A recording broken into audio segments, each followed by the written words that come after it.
Wow! F Troop was only around for 2 seasons, kicking off just over 50 years ago in September of 1965.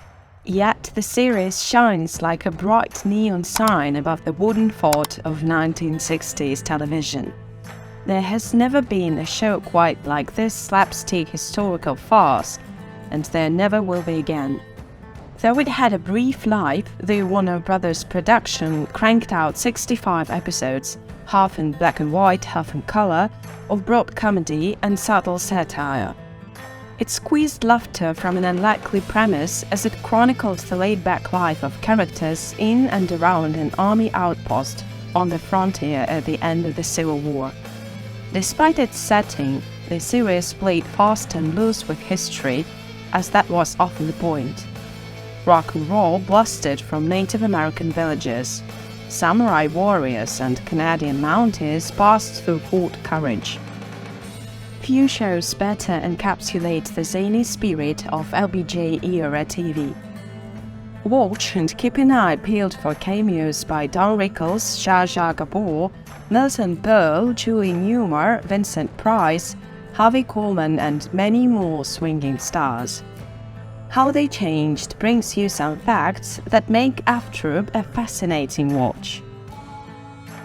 F Troop is set at Fort Courage, a fictional United States Army outpost in the Old West, from near the end of the American Civil War in 1865 to at least 1867.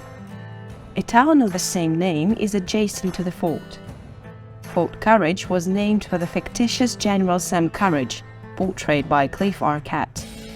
The fort is constructed in the stockade style typically found in most American westerns.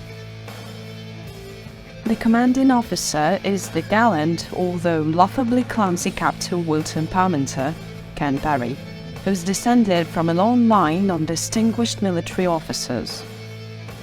He's awarded the Medal of Honor after accidentally instigating the final Civil War charge at the Battle of Appomattox Courthouse. Only a private in the Quartermaster Corps is ordered to fetch the commanding officer's laundry, presumably General Grant's. As Parmenter rides away to get the laundry, he repeatedly sneezes. A group of Union soldiers mistake his sneezing for an order to charge, turning the tide of the battle and earning Parmenter the nickname the Scourge of Appomattox.